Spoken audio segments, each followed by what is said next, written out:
Nós estamos felizes por mais um sábado, né? Que estamos aqui em adoração.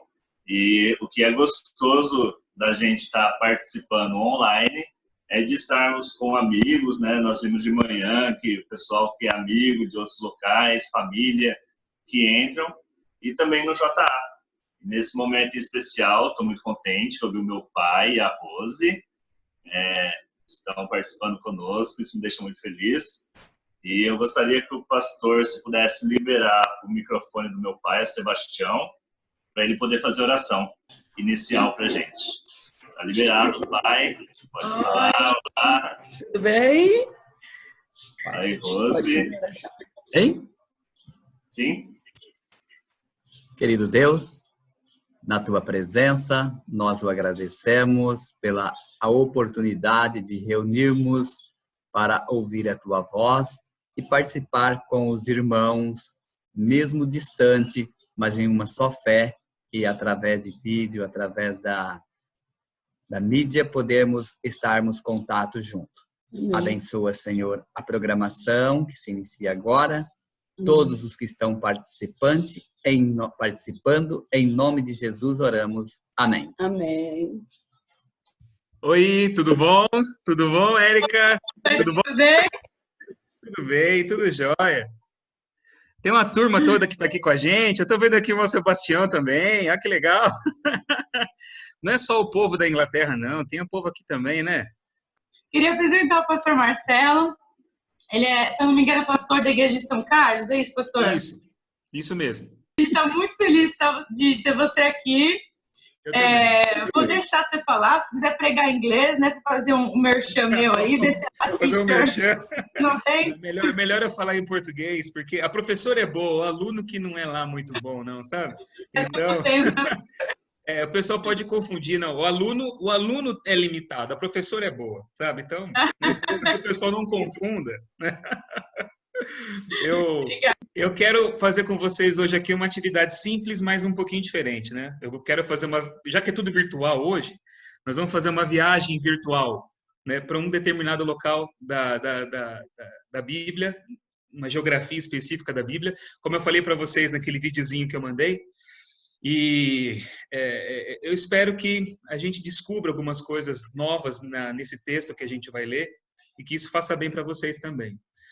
Há aproximadamente uns 11, 12 anos, eu faço todos os anos viagens para o Oriente Médio, para Israel, para o Egito, Jordânia, Turquia, Grécia também, para as terras bíblicas. Eu vou levando o pessoal lá e ali eu tenho a oportunidade de poder ensinar para as pessoas.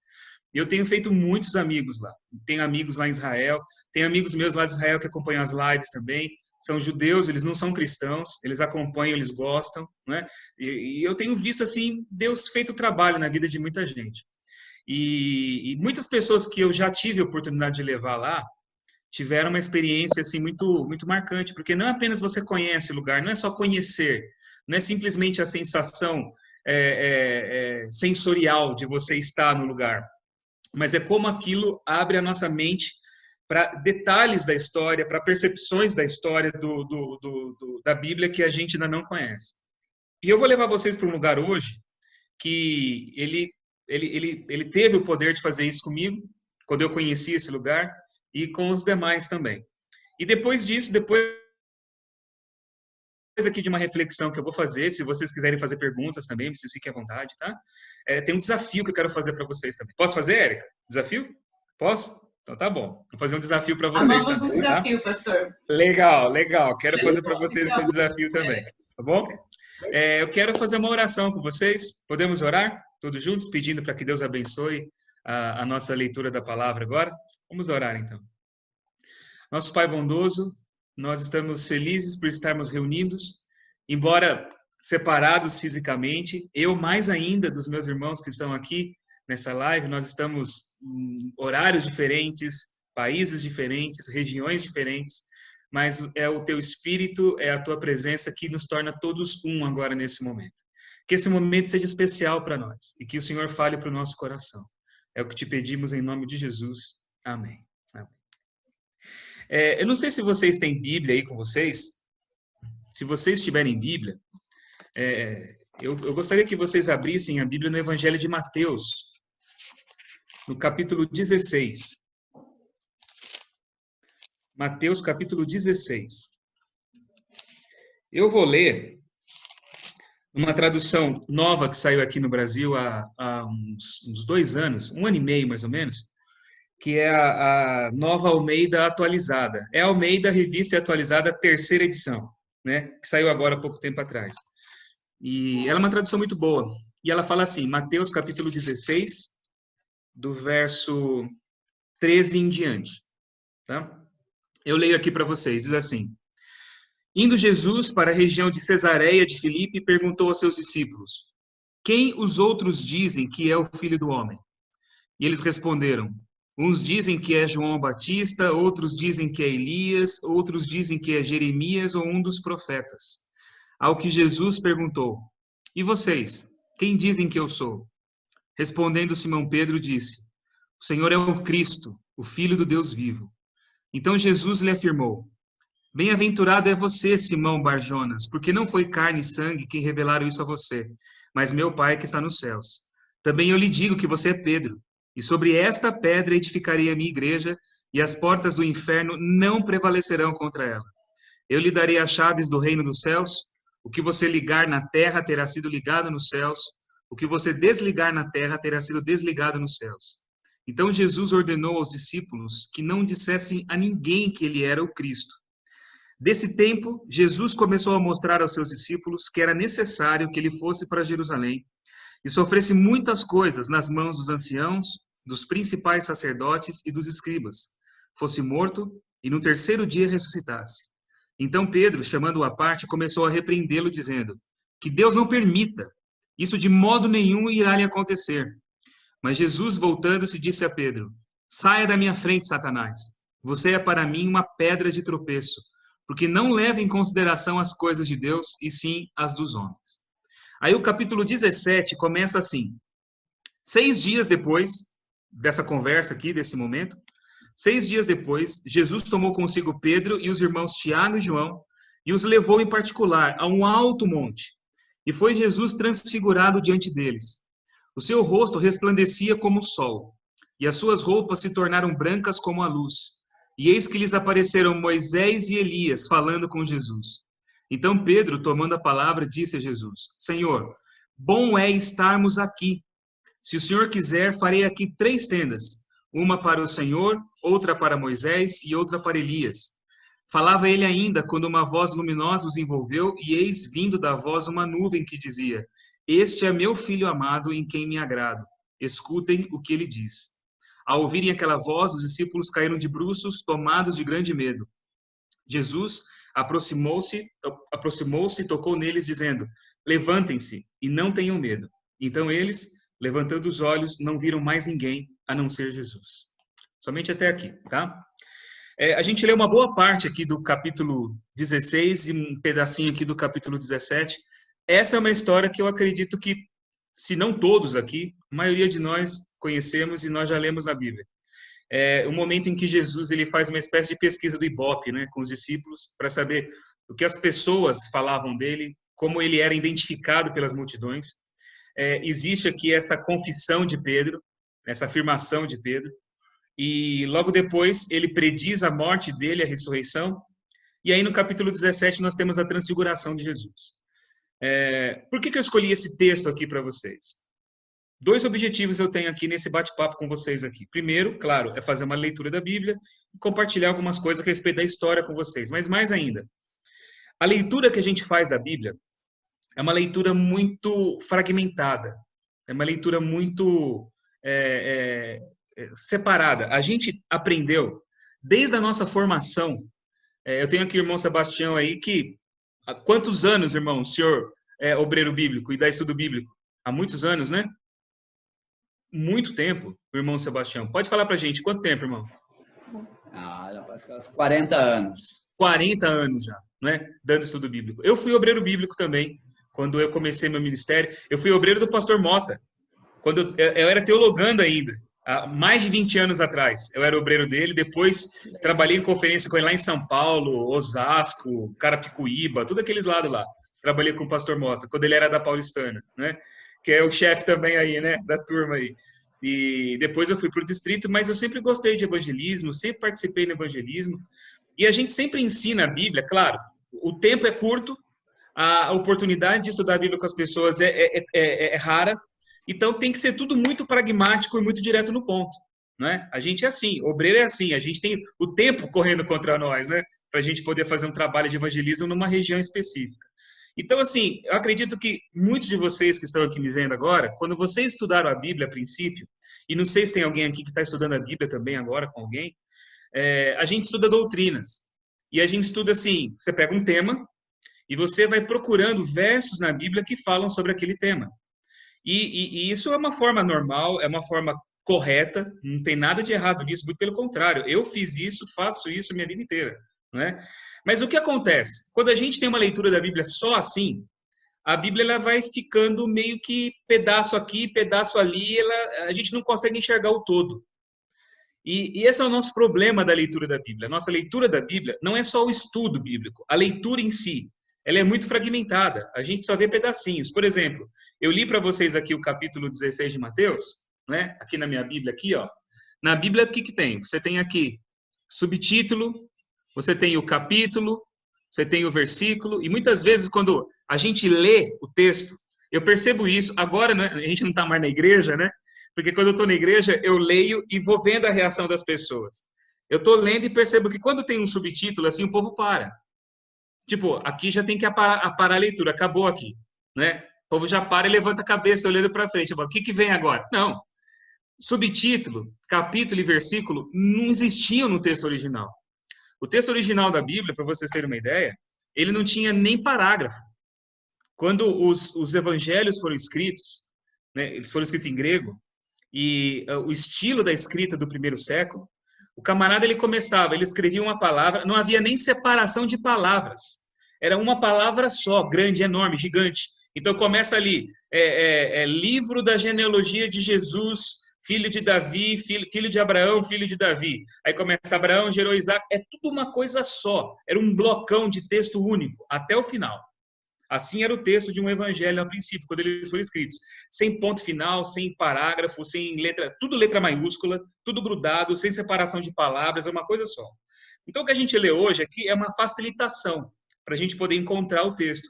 Mas, ao mesmo tempo, a gente perde a harmonia da história, o contexto do que ele quer dizer para a gente. Tá? E mais ainda, quando a gente também não conhece detalhes da cultura e da geografia, a gente perde mais ainda a compreensão do que o texto pode dizer para a gente. E por que eu estou falando isso? Porque quando a gente conhece os cenários onde as histórias aconteceram, a gente pode aprender mais com elas. E hoje, graças à facilidade que a gente tem, você não precisa pegar um avião e ir lá para Israel para você conhecer os lugares. Tem material no YouTube, tem Google Earth aí que você pode entrar, você pode ver pelo Google, você pode ver uma série, você pode sentir a experiência de conhecer a geografia e de conhecer a cultura para você poder entender mais daquilo que você está lendo, que você está estudando. Esse texto, por exemplo, que eu separei aqui para vocês, ele diz que Jesus foi para um lugar chamado Cesareia de Filipe. E eu quero aqui compartilhar minha tela agora com vocês aqui, para vocês acompanharem comigo essa viagem virtual que a gente vai fazer, tá bom? Então vamos lá. Vocês estão vendo aí? Estão vendo? Então, compartilha a tela. Beleza, legal. Vocês estão vendo aqui o mapa de Israel. Esse é o mapa por satélite de Israel. Israel é um paísinho pequeno, é curto, o estado, o Sergipe aqui do Brasil cabe dentro de Israel, Israel cabe dentro do Sergipe.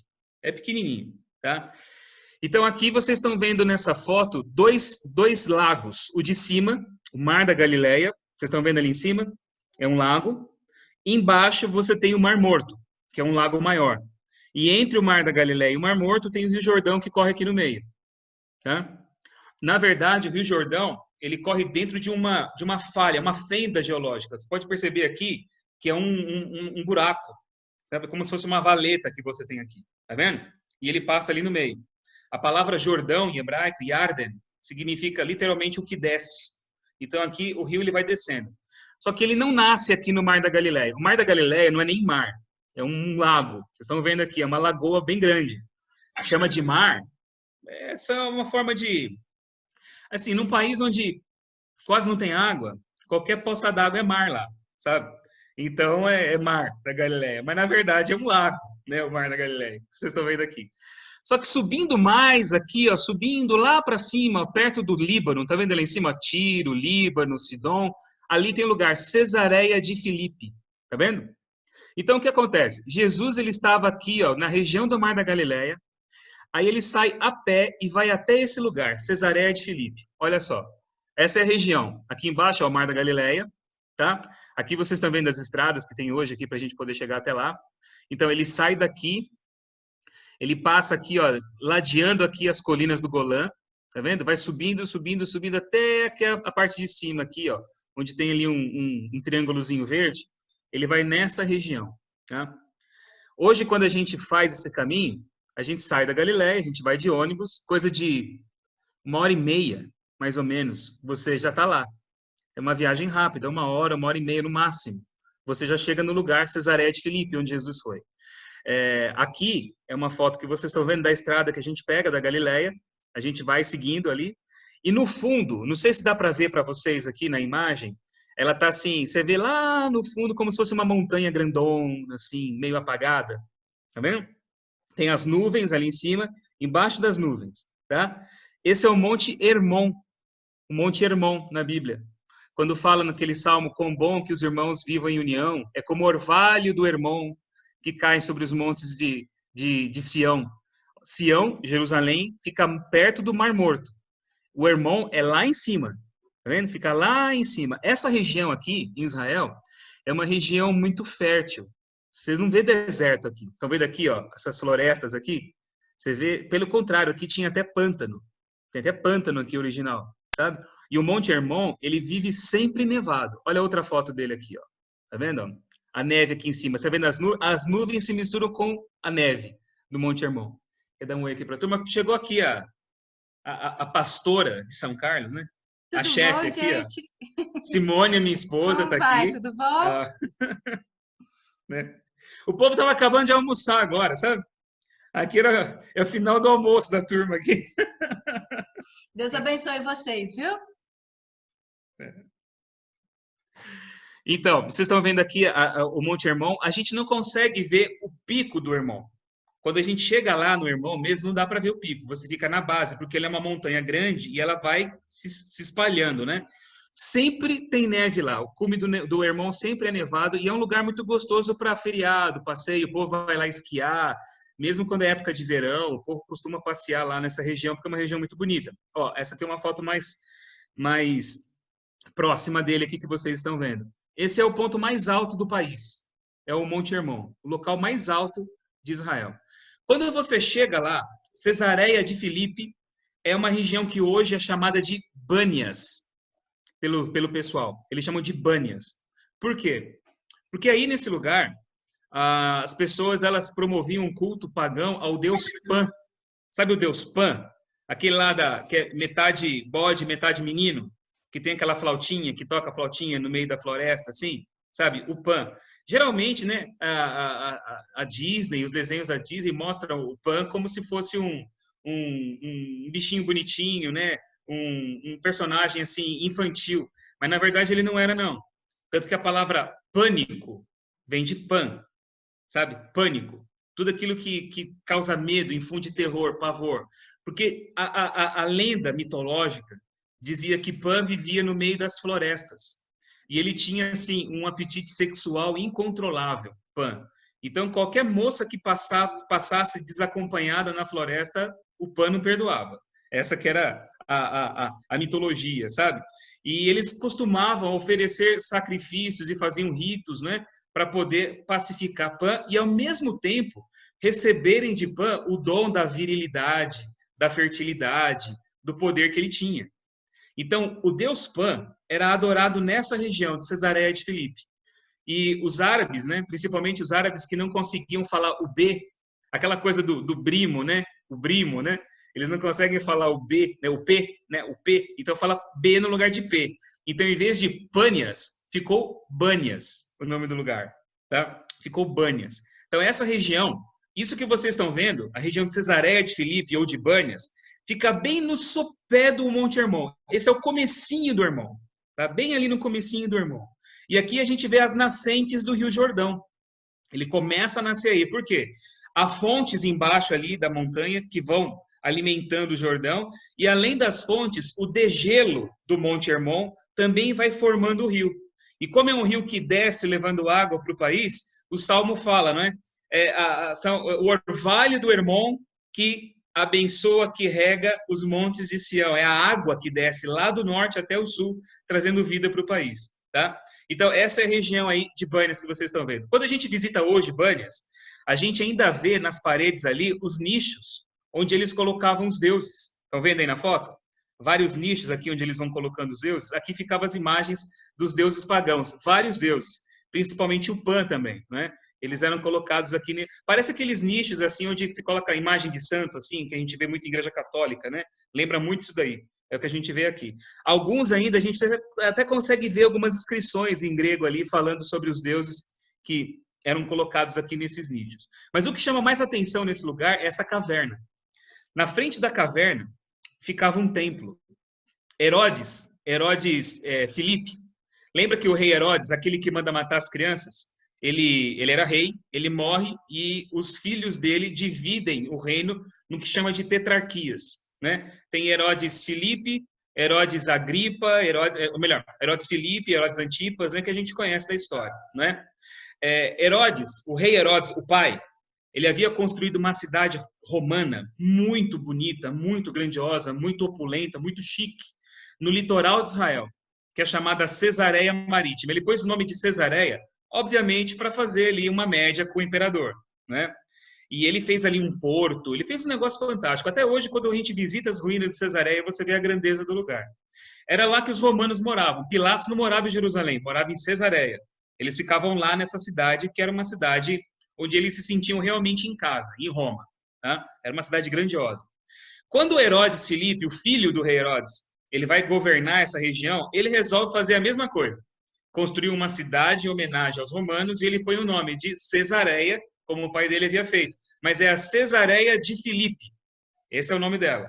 É essa região aqui, Cesareia de Filipe. E ele une tanto a tecnologia da época, né, e o conforto do mundo greco-romano com a tradição religiosa que o lugar já tinha, dessas manifestações espirituais aí.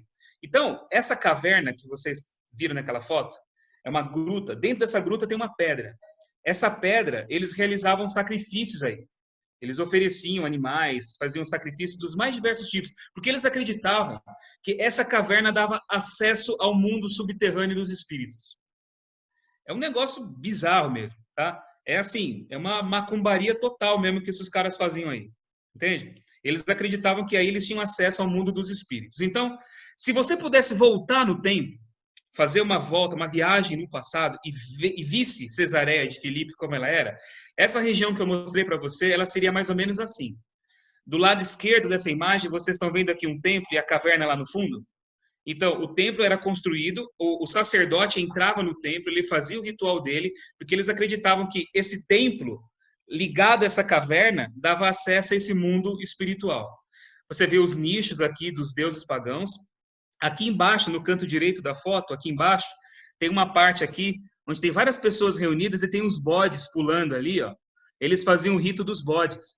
Eles passavam cheiro da fêmea no cio, nos animais.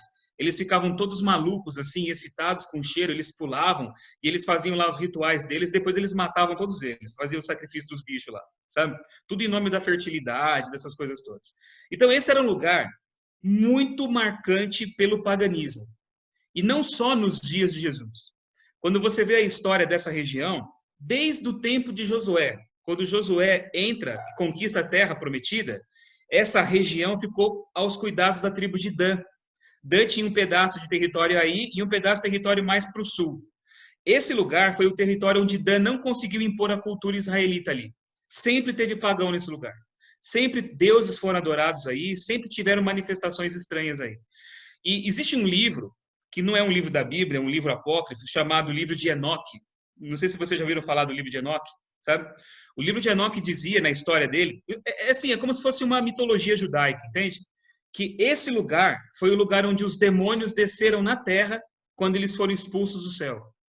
Então foi aí que os demônios se reuniram e foi aí que os demônios combinaram o que eles iriam fazer para poder dominar a humanidade. Então uns deles disseram que eles iam ensinar para o homem a astrologia, uns disseram que iam ensinar para o homem a trabalhar com material em ferro, ensinar guerra, ou até ensinar as mulheres a fazerem joias e usar maquiagem.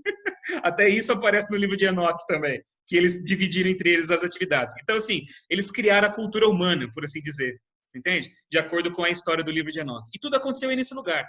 Então, esse é um lugarzinho, assim, usando uma linguagem bem brasileira, né? Um lugarzinho carregado, entende? É um lugarzinho pesado. É um lugar, assim, de histórias ruins, de presenças ruins, de adoração ao demônio. Literalmente é isso que eles estão fazendo através do paganismo, de invocar espíritos. Esse é o lugar. E agora, olha que coisa curiosa. A história do evangelho que eu li para vocês. Jesus vai para aí. É aí que ele vai. Ele sai lá de Cafarnaum, daquela região da Galileia, onde ele vivia com os discípulos, onde tinha ali os povoados, as sinagogas, o ambiente dele. Faz uma viagem que, obviamente, leva um tempo. De carro é uma hora e pouquinho, mas a pé leva um tempinho para ele chegar lá. E ele chega nesse lugar, no lugar mais pagão de Israel.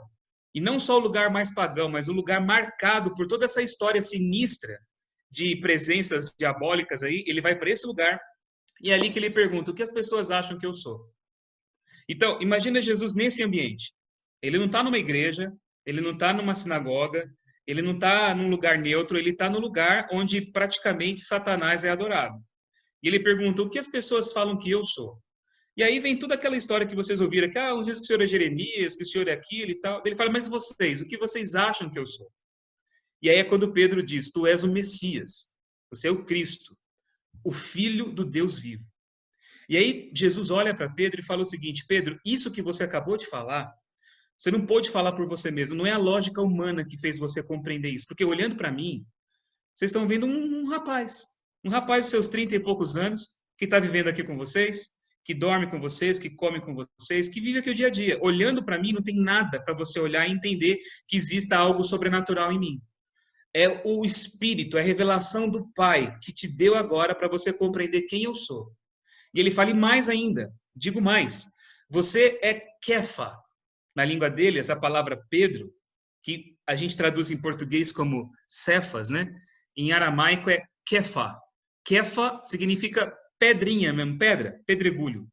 Ele fala assim: você é Kefa. E é sobre a rocha, essa rocha. Então ele fala: você é uma pedrinha, né? Mas é sobre essa rocha. E qual rocha que era? Não é Pedro como Papa, como muitos falam, né? Mas é na confissão dele, na proclamação de ele ser o Filho de Deus. É sobre essa rocha, essa certeza, essa fé que eu vou construir a minha igreja. E aqui vem uma outra coisa. A palavra igreja para a gente, ela é sempre associada com lugar. A gente fala de ir à igreja, frequentar a igreja, pintar a igreja, reformar a igreja, né? Igreja para a gente é um lugar. Mas aqui, no texto do Evangelho, a palavra igreja, na língua grega, que é eclesia, na verdade é a comunidade, é o povo. Então, por exemplo, nós estamos agora com os templos fechados, mas a igreja desaparece por causa disso? De jeito nenhum. Olha, a gente não está reunido aqui? E mais ainda, eu estou aqui no Brasil, vocês aqui, a maioria de vocês aí na Inglaterra, a gente está separado no tempo e no espaço, mas a gente está unido, não é? É claro que por recursos assim tecnológicos que a gente tem hoje, mas a gente está unido por muita coisa, porque nós somos igreja, nós somos a eclesia, nós somos a comunidade, que está para além de instituição, CNPJ, parede, templo, e é isso que Jesus falou: eu vou construir a minha comunidade na fé em quem eu sou. E ele diz: e as portas do inferno. Olha que interessante, né? Vocês lembram aqui da caverna que vocês estão vendo aí na imagem? Né? Eles acreditavam que aquilo dava acesso ao mundo dos espíritos. É claro que nada disso existe, nada disso era real. Jesus está usando isso como uma descrição, é como uma ilustração. As portas do inferno não vão poder prevalecer contra ela. Onde ele está? Ele está ali no local onde Satanás era o dono, praticamente. E é ali que ele se revela como Messias, e é ali que ele fala pela primeira vez na história do Evangelho sobre a igreja. Quando ele menciona a palavra igreja, pela primeira vez, é no lugar onde o paganismo, onde o mal, onde o diabo dominava. É ali que ele se revela e é ali que ele fala da igreja. nesse lugar aí. Tá? E mais ainda, depois a Bíblia fala que Jesus, ele toma os seus discípulos e ele vai com eles, né? Ele sai com os discípulos 6 dias depois e vai para um monte muito alto. Ora, qual é o monte muito alto que tem aí? É o Monte Hermon. Ele sobe o Monte Hermon. Claro que ele não sobe até o cume, né? Porque é impossível chegar lá no meio da neve toda ali e é muito alto. Mas ele sobe com os discípulos ali num ponto do Monte Hermon e diz que ele ora e naquele momento em que ele ora, aí acontece um milagre, né? A divindade dele, ela irrompe, ela vaza para fora. A glória brilha nele. O rosto dele brilha. Diz que as próprias roupas dele, tudo aquilo que ele tinha, tudo foi glorificado com ele. Se ele tinha lá, uns 50 reais no bolso lá, aquilo virou glorificado também. Tudo ficou glorificado com Jesus ali, né? E ao lado dele apareceram 2 personagens. Apareceram Moisés e Elias do lado dele. E olha onde ele está. Ele está no Monte Hermon. A gente não pode esquecer disso. Enquanto a glória dele se manifesta ali, o que estava acontecendo lá embaixo? Ali embaixo era o paganismo, ali embaixo era o diabo sendo adorado, ali embaixo é tudo aquilo acontecendo. E quando você lê a história toda, que eu li para você só um pedaço aqui, a Bíblia fala ainda de um menino que foi levado aos discípulos e o menino estava endemoniado. Por quê? Porque tudo ali invocava o diabo. Entende? Foi levado endemoniado e os discípulos não conseguiram expulsar o demônio do menino. Então, enquanto o diabo agia ali embaixo, acima de aquilo tudo, a glória dele estava sendo revelada para os discípulos dele. Naquele instante, naquele momento. E aí aparecem 2 figuras do lado dele, Moisés e Elias. E Lucas fala que eles conversavam sobre a morte de Jesus. Era sobre isso que eles conversavam. Não é? Aí naquele momento Pedro olha aquilo e eu acho que ele estava com aquele negócio na cabeça, né, de que ele era pedra, de que ele era rocha, e eu acho que ele pensou que ele era o Papa. Sabe? Acho que ele deu uma surtada, né? Ele pensou assim, pô, agora eu sou o Papa e aqui vai ser o Vaticano. Né? Ele falou assim, olha, é bom nós estarmos aqui, nós vamos fazer 3 tendas, vai ser a comunidade das 3 tendas. Uma para o Senhor, outra para Moisés e outra para Elias. Né? Pedro era o chefe, Tiago e João seriam os seus bispos ali imediatos, e ele ia controlar o acesso do povo para a montanha. Pedro já criou a igreja, que a gente conhece, entendeu? A igreja instituição, já nasce com Pedro ali naquela hora, né? E Pedro está ali falando aquela baboseira, aquela besteira, quando a nuvem da glória de Deus desce sobre eles, né? E vem uma voz da nuvem que fala, este é o meu filho amado, escutem a ele. E depois diz que eles, morrendo de medo, com o rosto no chão, eles abrem os olhos e não vem mais ninguém, só vem Jesus. Essa é a história que acontece aí nesse lugar que eu mostrei para vocês. Agora, o que isso tem a ver com a gente? Tá? Porque é muita coisa interessante que eu falei aqui. Tá, mas o que isso tem a ver com a gente aqui? Para começar, por que Moisés e Elias aparecem na transfiguração? Vocês sabem por quê? Alguém quer falar, comentar alguma coisa aí? Respostinha na ponta da língua? O que a gente aprende? Vamos lá. O que a gente aprende? O que é passado para a gente? Por que Moisés e Elias aparecem na transfiguração junto com Jesus? Quem sabe? Ó, fazer o desafio, hein, Érica? Quem sabe? Já começa agora aqui. Vai lá. Elias representa os profetas e Moisés representa os patriarcas, a lei. Olha só! A primeira pessoa que fala isso assim de cara. Sabia? A primeira pessoa merece mesmo, ó. Sabe por quê? Porque a maioria de nós aprendemos assim. Moisés representa os salvos que morreram e vão ressuscitar, e Elias aqueles que não morreram e foram para o céu, não é? Porque Jesus diz ali para os discípulos que muitos que estavam ali não provariam a morte antes que vissem o reino de Deus. Tá? Essa interpretação, ela não está errada. Ela significa isso também. Mas não é só isso. Por quê? Porque a gente tem que pensar com a cabeça de um judeu que é discípulo de Jesus daquela época. Hoje a gente tem uma compreensão muito maior das coisas. Eles não tinham. Então, quando eles viam Moisés e Elias, o que isso representava para eles? Representava a Bíblia. Moisés, a Torá, a lei, como ela falou para a gente aqui. Desculpa, qual que é o seu nome? Eu estou vendo ali família Fontanella, né? Qual que é o seu nome? Verônica. Verônica falou para a gente isso. Então, a gente tem aqui Moisés, que representa a Torá, a lei, os 5 primeiros livros da Bíblia, né? O Pentateuco. E Elias era considerado o profeta por excelência, o maior dos profetas. Então, é a lei e os profetas. Entende? Era assim que eles chamavam a Bíblia. a lei e os profetas. Por isso, lá no Apocalipse, quando aparece aquela visão das duas testemunhas, uma faz o céu se fechar para que não chova, que nem Elias fez, a outra transforma a água em sangue, que é Moisés. Elias e Moisés, a lei e os profetas, a Escritura. Então, Jesus está ali ladeado pela Escritura. Essa que é a verdade também. Esse é um dos principais significados, né? E qual é o centro da Escritura? É Ele. E mais ainda, quando a nuvem desce do céu e fala, este é o meu filho, escutem a ele. Vocês querem entender o que a Escritura fala? Escutem ele. Vocês querem entender o que ela diz? Ele é a interpretação. Querem compreender a essência dela? Usem e escutem a ele. Ele é a chave para se entender Moisés e os profetas. Entende? Agora, olha que coisa bonita para a gente hoje, que a gente aprende aqui. Primeira lição que fica para a gente. Primeiro, para eu ser discípulo de Jesus, eu tenho que entender quem Jesus é para mim. A pergunta é, não é o que os outros falam sobre ele, mas o que eu falo que ele é. Quem ele é para mim. Hoje mesmo, na minha live de manhã, eu falei um pouquinho sobre isso, né? Tem muita gente que tem Jesus apenas uma doutrina. É uma doutrina, é um personagem histórico, é um capítulo da teologia. Discutem tudo e tal, mas não existe relacionamento, não tem uma proximidade. Jesus não é vida para ela. Então, quem é ele para mim?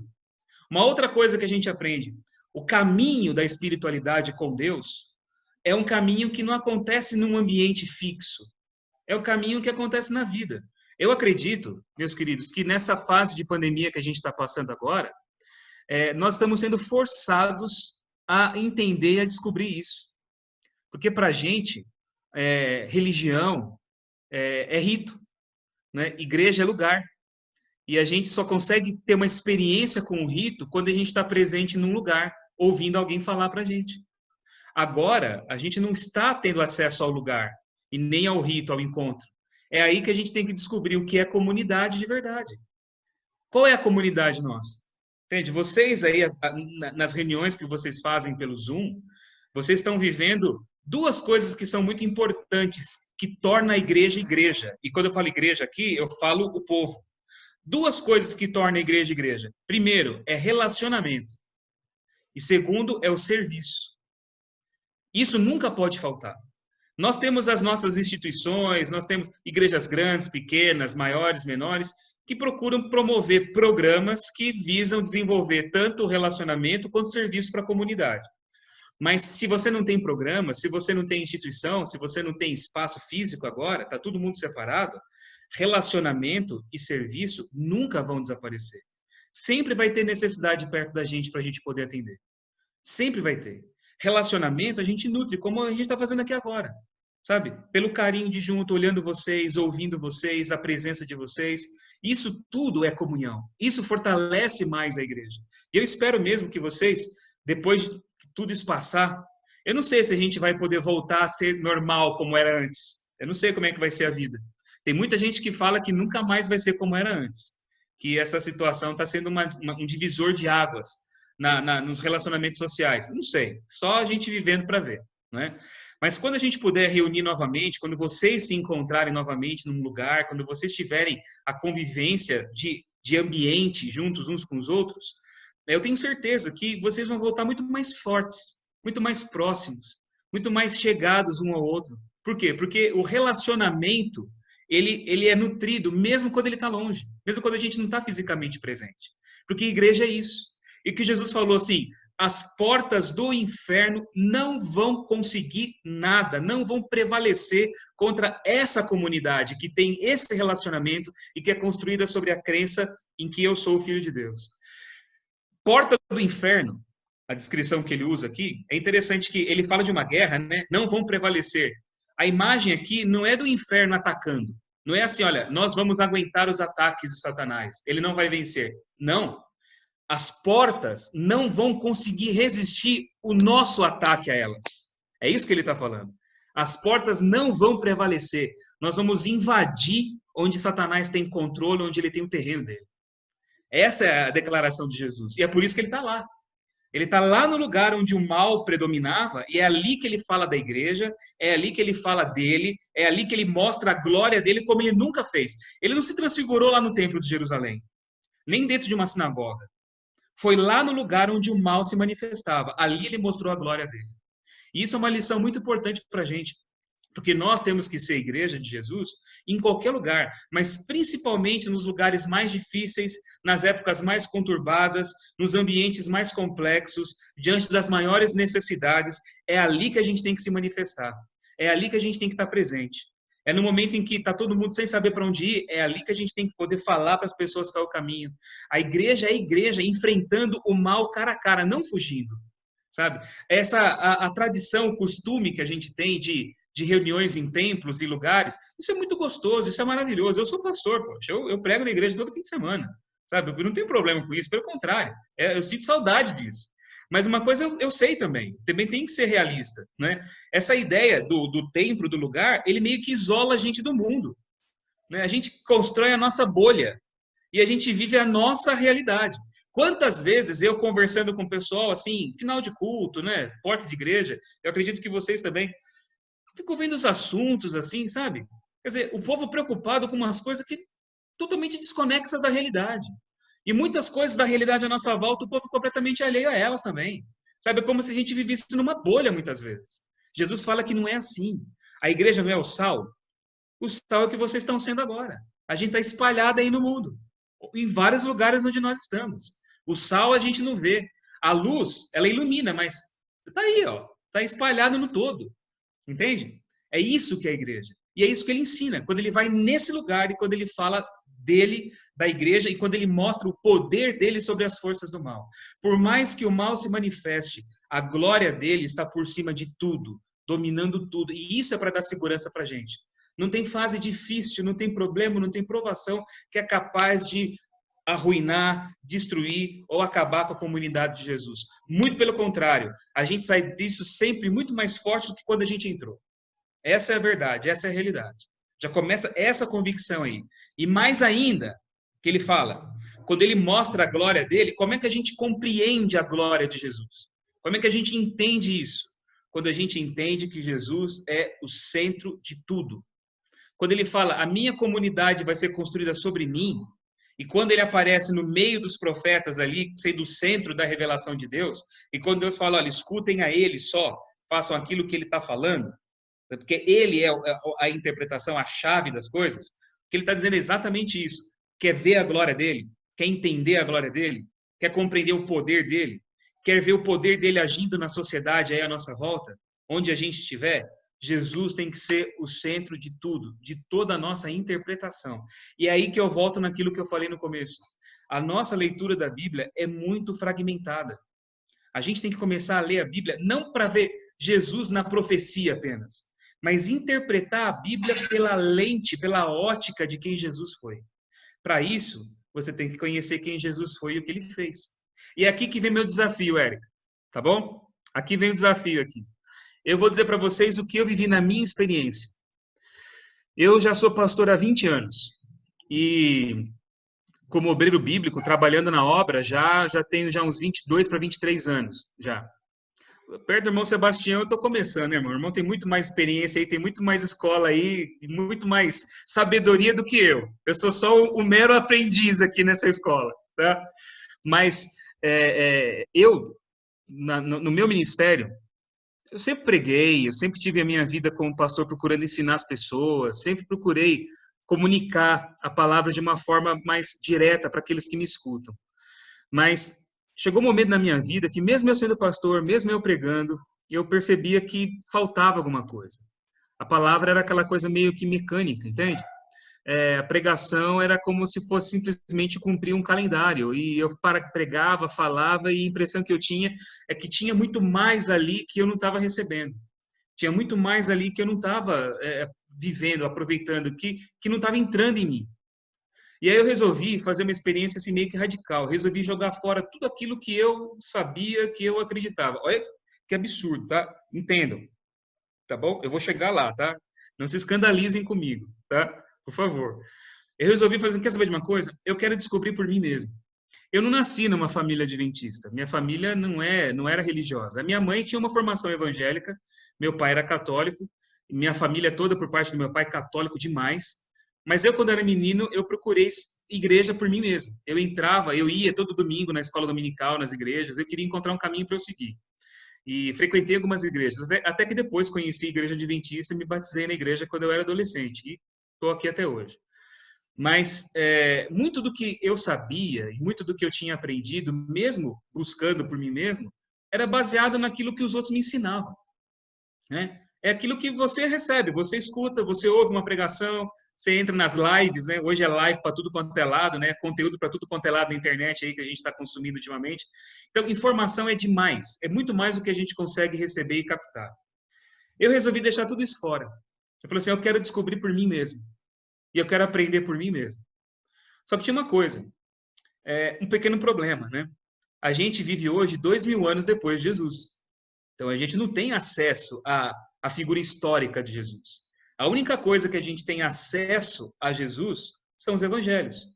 Os evangelhos foram escritos alguns anos depois da morte dele e com o objetivo de ensinar quem era Jesus. Eles trazem a história, mas trazem a história num formato didático para ensinar a pessoa, a obra, aquilo que ele fez. Aí o que eu resolvi fazer? Eu comecei a ler os evangelhos. Eu falei assim, eu quero ler os evangelhos, mais nada. Eu comecei a ler Mateus, Marcos, Lucas e João. Li uma vez, li 2 vezes, li 3 vezes. Quando eu estava da 3ª para a 4ª vez, a mente começou a abrir. Eu comecei a ver coisas que eu não tinha visto antes. Quando eu esqueci esse negócio de capítulo, de versículo, e quando eu parei de ler a Bíblia, querendo interpretar ela, que esse é um problema nosso. Você está lendo a Bíblia e você quer, mas o que isso aqui quer dizer? Aí você vai perguntar para o pastor, ou então você vai lá pegar um livro lá da igreja. Não que isso seja errado. Por favor, irmãos, não estou dizendo que isso é errado, não. Isso é bom, tem que fazer isso. Mas é um outro estágio. Aprenda por você mesmo. Receba por você mesmo. Entende? E nesse estágio, olha, até os livros de Ellen White, que são ótimos, eu não li. Eu falei assim, eu vou ler depois. Eu quero só a palavra, mais nada. E eu peguei os evangelhos e li. A única coisa que eu fazia era tentar contextualizar um pouco mais. Por isso que eu falei da importância de conhecer a história de lugares e tal. Porque eu lia o evangelho e falava assim, e tendo Jesus ido para tal lugar, o que ele foi fazer lá? Ué, o que ele falou ali, ele podia falar na casa dele, ó. Chegar para os discípulos ali, ó, isso aqui é conversa de café da manhã. Você acorda de manhã, todo mundo ali mordendo um pão, fala, o que o povo acha? Está falando de mim aí fora? Não é uma conversa mais simples? Para que pegar os caras, sair com os caras, andar lá 1, 2 dias de caminhada, chegar lá em Cesareia, num lugar onde eles não tinham nem casa para ficar. Vai lá, fica lá, tem aquela conversa toda, sobe na montanha. Para que isso? Qual é o objetivo? Tem que ter uma razão. Entende? Não é à toa. Sabe? Jesus era um mestre. Ele ensinava não só com palavras, ele usava o lugar como sala de aula dele. Entende? E eu comecei a procurar, a compreender a história do lugar e as figuras sociais. Quando a Bíblia fala, por exemplo, Jesus falou isso a um sacerdote, a um saduceu. Você sabe o que é um saduceu? Saduceu e fariseu não são a mesma coisa. Se você não sabe o que é um saduceu, você não entende porque Jesus falou aquilo para o saduceu. Agora, o que é um fariseu? O fariseu não é o hipócrita. O fariseu, ele é o pastor. O fariseu, ele é o líder da igreja para a gente hoje.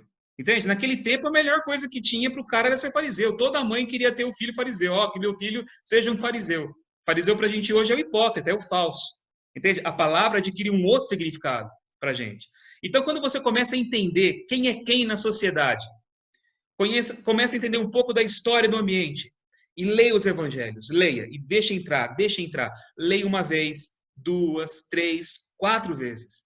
A mente vai abrindo, os insights vão abrindo, a gente vai compreendendo coisas, nunca mais a sua visão da Bíblia vai ser a mesma. E aí depois, o que você faz? Leia o resto do Novo Testamento. Vai lendo as cartas de Paulo. Depois que você terminar de ler o Novo Testamento, aí você lê o Antigo. E leia o Antigo Testamento tendo Jesus como a interpretação disso para você. Por exemplo, tem muitas coisas no Antigo Testamento que você lê... Desculpe, irmãos, que a gente fica naquela questão, mas isso aqui, por que era assim? Por que uma coisa vale para a gente e outra não vale? Ora, nem tudo na Bíblia é ativo para a minha vida hoje. Tem muitas coisas que eram culturais, que eram circunstanciais. Agora, como é que eu posso saber disso? Senão fica aquela coisa, minha mãe mandou, né? Eu escolho o que eu gosto e aquilo que eu não gosto eu jogo fora. Não é assim. é aquilo que se parece com Jesus. Aquilo que é Jesus, aquilo que você vê ele fazendo, aquilo que você vê ele ensinando, aquilo que você vê na prática dele. É ali que você entende o que dura, o que permanece para a gente do Antigo Testamento. Porque ele é a encarnação da palavra. A palavra está toda nele. E mais ainda, muitas coisas que Jesus falou, ele ensinou pela prática dele. Então, por exemplo, quando Jesus fala sobre casamento, novo casamento, divórcio e tudo mais, tá? Como é que ele tratou quem era divorciado, por exemplo? Como é que ele tratou uma pessoa num segundo casamento? Como é que ele tratou a mulher samaritana no poço? Ali você vê como é que ele pratica o ensino dele. Entende? Então, aquilo que ele ensina, aquilo que ele faz. E aí, depois disso, olha a Bíblia. Por exemplo, você lê o Salmo 139, que fala ali, o Senhor sonda-me, ó Deus, o Senhor, tua mão está diante de mim, atrás de mim, tu me cercas por trás e por diante, sonda meu coração, vê se há em mim algum caminho mau. Um salmo maravilhoso. Aí lá em dados momentos do salmo, Davi tem lá uma virada na cabeça, ele fala assim, quanto aos teus inimigos, Senhor, eu os odeio com ódio consumado, ele fala assim. Aí você fala, pô, Davi, tá tão bonito você falando de Deus, tocando arpinha, falando que Deus está aí presente, de repente você vira e começa a distribuir tiro para tudo quanto é lado, não é? Quer dizer, você vai, como é que pode um negócio desse? Ou você lê aquele salmo que fala da Babilônia, dos exilados na Babilônia. Eles falam assim, nós sentávamos, chorávamos, tal. É um salmo triste. E depois ele fala assim, que ele desejaria que os filhos, os bebês, as crianças babilônicas fossem esmagadas na pedra. Que lindo isso, né? Para você ler de meditação, assim. Né? Aquelas caixinhas de promessa. A pessoa se tirar um versinho desse, né? É absurdo. Aí você fala assim, mas como é que pode? A Bíblia traz elementos culturais. A Bíblia traz o pensamento do homem de 4, 5 mil anos atrás. A Bíblia ela traz muita coisa para a gente que não faz parte da nossa realidade. Aí como é que você lida com isso? Você consegue ver esse espírito dos Salmos em Jesus? Quando ele fala para você amar os seus inimigos, você orar pelos que te perseguem. Você não vê isso lá. Então isso... legal, é interessante, é uma manifestação do homem daquele tempo. O restante da palavra do Salmo que fala do amor de Deus, do perdão, da misericórdia, é o que fica para mim.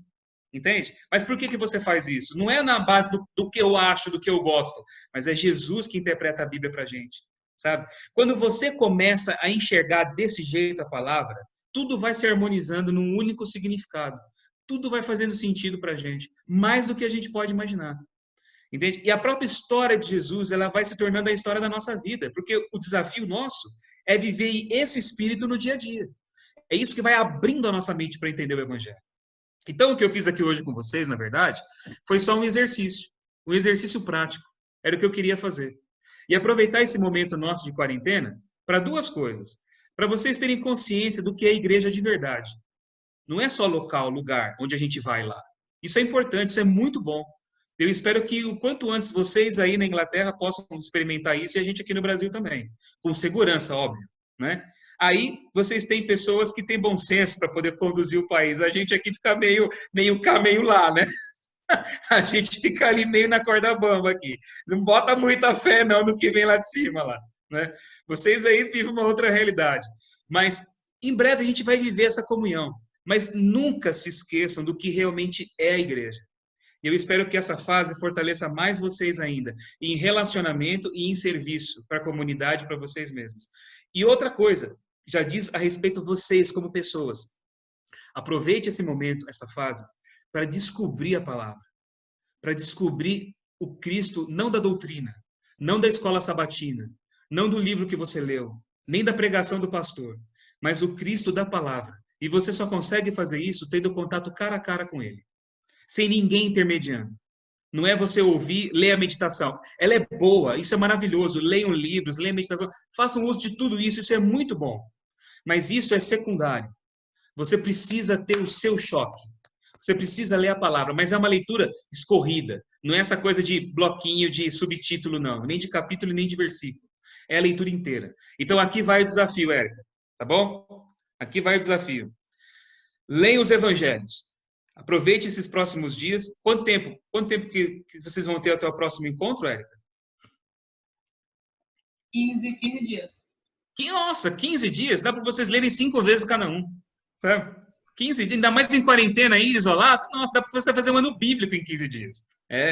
Ó, a minha sogra está aqui, ela veio almoçar, está aqui em casa, né? Veio almoçar aqui com a gente hoje, né? Ela mora aqui pertinho, mora umas 2 ruas aqui embaixo, né? A minha sogra, ela bateu o recorde, eu nunca vi ninguém fazer isso. Ela leu a Bíblia inteira numa semana, num mês de férias. Ela leu a Bíblia toda numa semana. Então você pode ler os evangelhos várias vezes em 15 dias, olha, 15 dias. Mas faça isso. Leia Mateus, não pare em capítulo, nem se preocupe com versículo, nem com título. Leia direto. Esqueça disso. Leia tudo. Leia uma vez Mateus, leia Marcos, leia Lucas, leia João. Terminou, volta de novo. Mateus, Marcos, Lucas, João. Ah, eu não sei onde é que é Dalmanuta. Olha o nome do lugar. Para lá, vai lá no Google, vê onde é que fica. O que tem ali de legal? Tá? Ah, eu não sei onde é que é Corazim. O que é Corazim? Jesus fala, ai de ti, Corazim, ai de ti, Betsaida. Parece que ele está falando Sodoma e Gomorra, né? Os lugares lá que só tinha... Você vai olhar o lugar, lugarzinho tranquilo, bairro familiar, casinha sossegada, sinagoga grandona ali, todo mundo frequentando igreja. O que tem de ruim no lugar desse? Entende? Aí você já começa a perceber, tem mais coisa aqui que ele está falando que a gente não está entendendo. Para ele, tem mais coisa aqui do que a simples aparência pode dizer para nós. Entende?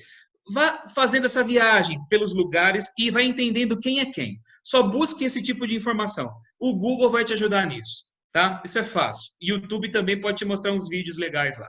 Isso, o básico é isso. E leia a palavra. E eu tenho certeza que isso não acontece de cara, não é a primeira leitura nem a segunda. Quando você estiver lá pela 4ª leitura, por aí, a coisa vai abrindo. Foi como aconteceu comigo. Eu nunca mais li a Bíblia da mesma forma, eu nunca mais preguei da mesma maneira. Eu nunca mais fui a mesma pessoa, para falar a verdade para vocês. Depois que eu conheci Jesus mesmo, não a doutrina, que eu conheci a palavra, e quando eu enxerguei ele na palavra. Isso mudou minha forma de ver. Eu defendi minha dissertação de mestrado agora, há pouco tempo atrás, e foi com base nesses pressupostos que eu fiz uma leitura também, totalmente diferente, porque mudou a minha maneira de entender a palavra de Deus. E eu tenho certeza que vocês vão viver isso na vida de vocês. Essa é uma oportunidade que vocês têm. Então, aí vai o desafio. Leiam quantas vezes vocês conseguirem. E eu tenho certeza que vocês vão ter insights, ideias, ou vocês vão ler uma história de uma outra forma, vocês vão trazer ligações, coisas diferentes. Depois desses 15 dias, traz pra gente aqui o que você descobriu de diferente aí. A sua experiência, um insight que você teve, uma história que você interpretou de uma outra maneira, algo que você descobriu ali escondido que você nunca tinha percebido. Traz pra gente aí, a gente vai ver quais são as mais interessantes. Não é mesmo, Érica? Né? O Kleber e a Érica estão aí confirmando pra gente isso. Combinado assim, Érica?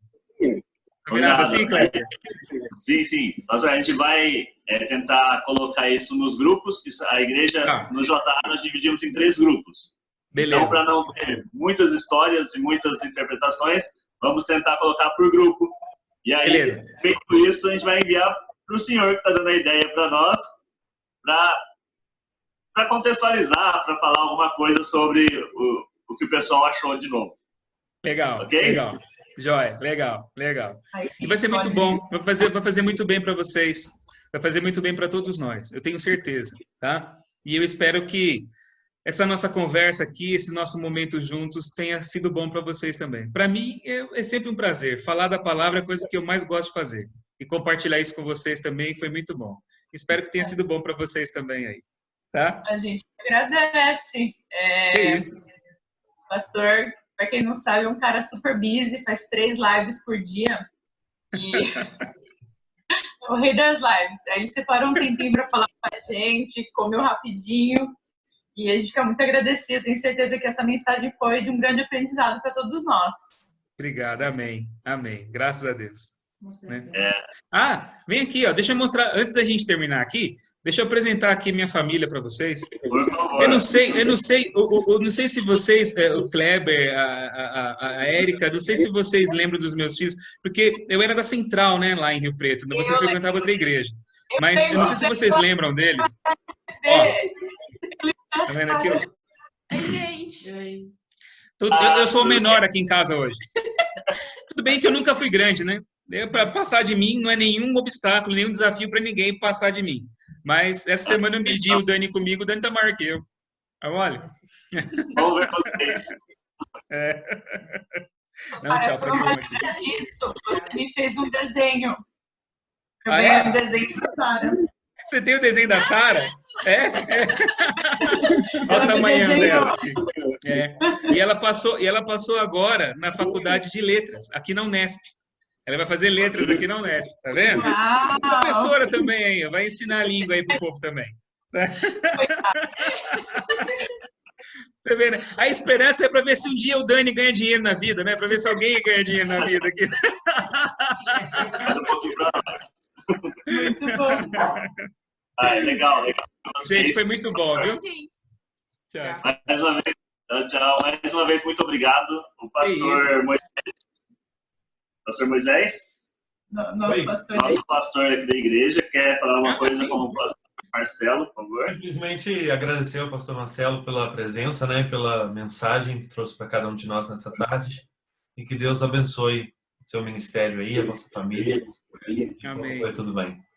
Amém. Obrigado, pastor. Deus abençoe também o trabalho de vocês, o ministério de vocês também, ainda mais nessa fase tão difícil para a gente, né? Eu sei que não está sendo fácil para a gente que lidera, que corre, que está aí tentando fazer a coisa atingir uma dimensão diferente. É muito difícil. Muita bênção de Deus na sua vida, muita luz de Deus aí para vocês também, tá? E eu estou aqui à disposição. O que vocês acharem que eu posso fazer, ajudar, só chamar. Aqui não tem dificuldade, não tem que pagar avião, não tem problema de coronavírus. Aqui é só ligar o botãozinho e a gente já está junto já. É fácil. Convite, tá? Pode vir. Mas fica o convite para virem. Joia. Opa, quem sabe um dia a gente vai aí, né? Conhecer. Tomara, né? Que dê certo. Né? A gente só recebe. Tá bom. Gente, eu queria fazer uma oração com vocês. Pode ser? Podemos orar então? Vamos orar então. Pai bondoso, nós te agradecemos e eu, de maneira particular, agradeço ao Senhor esse momento gostoso que nós passamos juntos aqui como irmãos, aprendendo a sua palavra, conhecendo muitas coisas sobre a palavra, sobre o Evangelho. Que o Senhor nos abençoe e agora, principalmente nesse momento difícil, que possamos aprender essas verdades que ouvimos aqui, possamos aprender realmente, reconhecer no Senhor o centro, a base, a interpretação da vida, e que possamos compreender, acima de tudo, qual é a verdadeira natureza da nossa experiência de comunidade como igreja. Abençoa-nos a cada um e abençoa os meus irmãos também que participaram desse momento comigo, que eles possam se fortalecer, que eles possam crescer, se unir em relacionamento, em serviço, na dinâmica da tua igreja verdadeira. Abençoe a todos, esteja conosco no restante agora desses momentos, é o que te pedimos em nome de Jesus. Amém. Amém.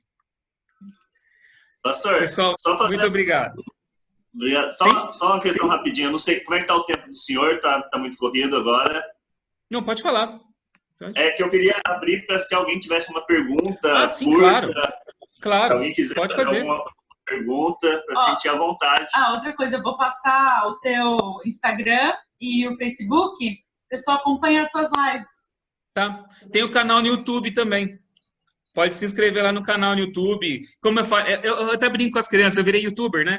Aquele negócio, se inscreva no canal, dê o like, toca o sininho, sabe aquela coisa toda? Então, pode inscrever lá e tocar lá o sininho para receber as notificações quando eu entrar no ar. Aí já apita para vocês na hora também aí, tá? Pode passar para a turma aí também, tá bom? Pessoal, se tiver alguém que quer fazer alguma pergunta, sinta-se à vontade. Eu sei que a irmã Zenato já visitou a... Já visitou Israel, irmã Zenato? Quem que é? Alguma experiência quer contar? Aí. Sim, já visitei. Sim. E chorei muito no Monte das Oliveiras. É uma experiência muito bonita. Toda vez a gente se emociona. Eu já fui para lá muitas vezes. Porque nesse negócio de levar, guiar a gente, eu já fui várias vezes. Mas toda vez é uma experiência nova, é um aprendizado novo, é uma descoberta nova. Estou indo lá. Hoje, na minha live aqui, eu falei sobre Magdala, Maria Madalena, e mostrei ali um pouquinho de Magdala. Magdala eu vi praticamente sendo escavado. Eu estava lá quando foi descoberto, em 2009, Magdala, e no decorrer dos anos eu fui vendo os caras descobrindo o lugar. Cada vez ia lá, tinha um pedaço novo de coisa lá. Então agora a gente pode visitar o lugar, pode ver as descobertas, você pode ver como era a vida naquele tempo. Então é fantástico, é uma emoção muito grande, meu irmão, né? É uma Mas a minha emoção quem sabe maior... um dia, né? Sim. A minha emoção maior que eu tive foi no Monte Nebo, lá onde Moisés viu a Sim, terra lá na Jordânia, né? e ele não pôde entrar. Ali, para mim, foi muito emocionante. E no Monte das Oliveiras. Monte das Oliveiras, eu chorei o tempo inteiro que eu estava lá em cima, entende? Mas Para mesmo, é muito lembrar, bonito. assim, né, que ali Jesus esteve, né? Daquela emoção. Nossa, é fantástico mesmo. É fantástico. É uma experiência única mesmo, nossa. É muito bom. Quem sabe um dia a gente faz um grupo aí, né? E vai todo mundo lá. A gente vai junto. Amém. Alguém tem mais alguma pergunta, algum outro comentário, alguma outra coisa que queria falar pra gente? O pastor, é o Marco Aurélio. Sim. Essas viagens que você faz ali, haveria uma possibilidade de você fazer com um grupo daqui para lá? Você vir aqui e levar nós para lá? Se nós porque para nós que moramos aqui não fica tão caro, né? Não, é muito mais fácil do que para a gente aqui do Brasil. A gente faz isso, sim. Programar uma viagem com a nossa igreja aqui, com o povo daqui? Sim. A gente já fez isso já. Na verdade, assim, existe uma agência que organiza para a gente tudo e tem o pastor, que é o pastor da comunidade judaica aqui de São Paulo, o nome dele é Rogel. O pastor Rogel, ele também organiza todas essas partes, assim, técnicas de detalhes e tal, aéreo e tudo mais. E a gente sempre leva pessoas de outros lugares, não só do Brasil. Tem, claro, uma boa parte que sai daqui do Brasil, São Paulo, Rio de Janeiro e outras capitais, mas tem turma que já vai dos Estados Unidos para lá, tem gente que vai da Europa para lá, a gente encontra todos ali no mesmo local e a gente faz um grupo só. Então tem como fazer isso. Quando tudo voltar ao normal, né? Ou não sei, né? Se voltar ao normal, ou pelo menos se tiver um novo normal, que a gente possa reunir o pessoal e fazer uma viagem assim, a gente pode conversa com vocês, se tiver algum interesse aí, a gente organiza alguma coisa, vê aí como é que fica a questão de preço, tudo, e a gente vê se der certo, vai. Mas a gente pode planejar sim, a gente pode estar entrando em contato com vocês. Pastor, valeu, obrigado. Eu fui para a África com o pessoal do Brasil e eu fui daqui.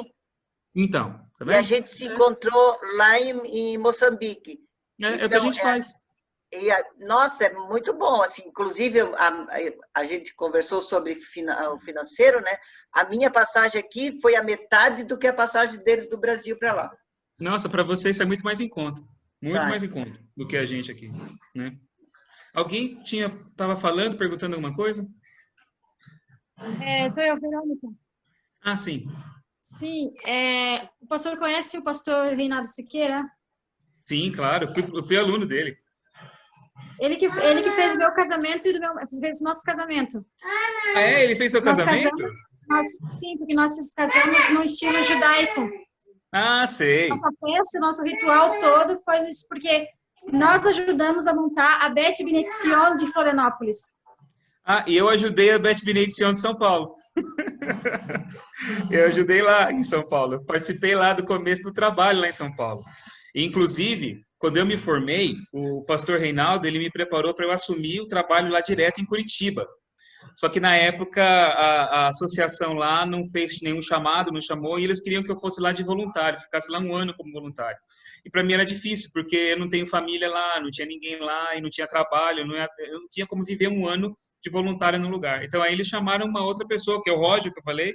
A mulher dele era enfermeira, conseguiu trabalho lá em Curitiba, no hospital lá, e ele foi o pastor lá. E hoje ele é o pastor de São Paulo. Mas eu sempre ajudei, eu sempre estive lá, porque no começo do trabalho em São Paulo, eu participava, eu dirigia os cultos, eu já fiz muito casamento já na cerimônia judaica, já de cerimônia, também já participei, já fiz, já dirigi. É muito legal. Eu fui aluno dele, legal. Vou falar para ele que eu te conheci aqui. Legal, gente. Tem mais alguma pergunta? Sim.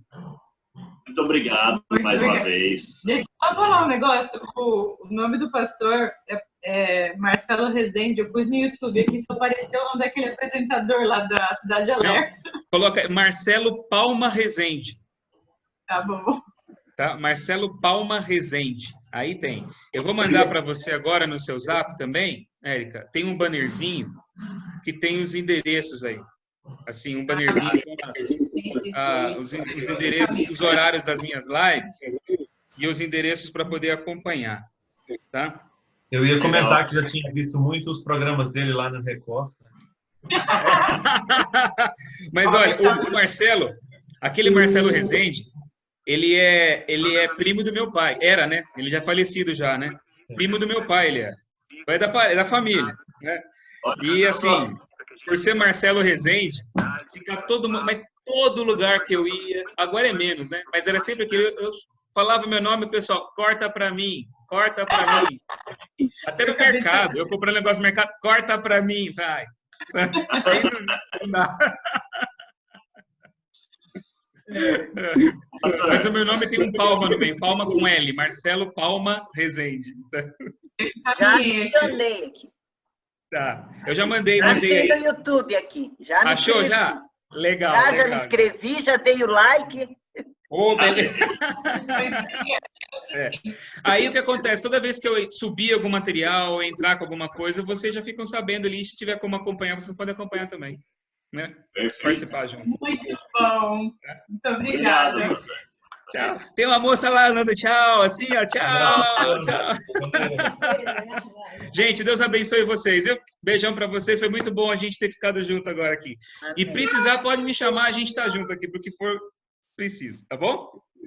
Falou. Tchau. Tchau. Um abraço a todos e obrigado pela presença e a participação.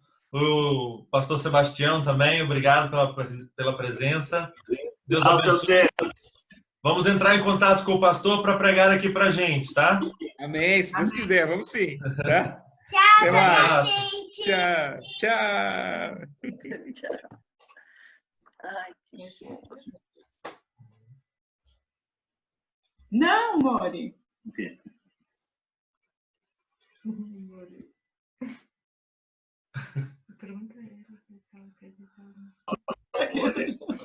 O Érica, você está tirando o microfone, vai dizer alguma coisa? Como é?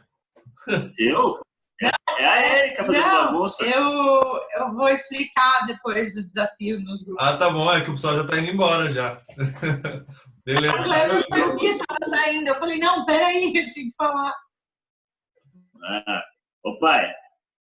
Oi. Você tava dando uma cochilada, hein? Acha?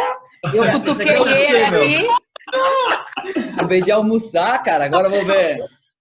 Ó, ele disse assim, eu tô com sono. Eu falei, nem pensar. Pode parar. Mas é igualzinho. Eu vi o Depois Kleber. do almoço, ele comeu paçoca, filha, dá sono. Macarrão.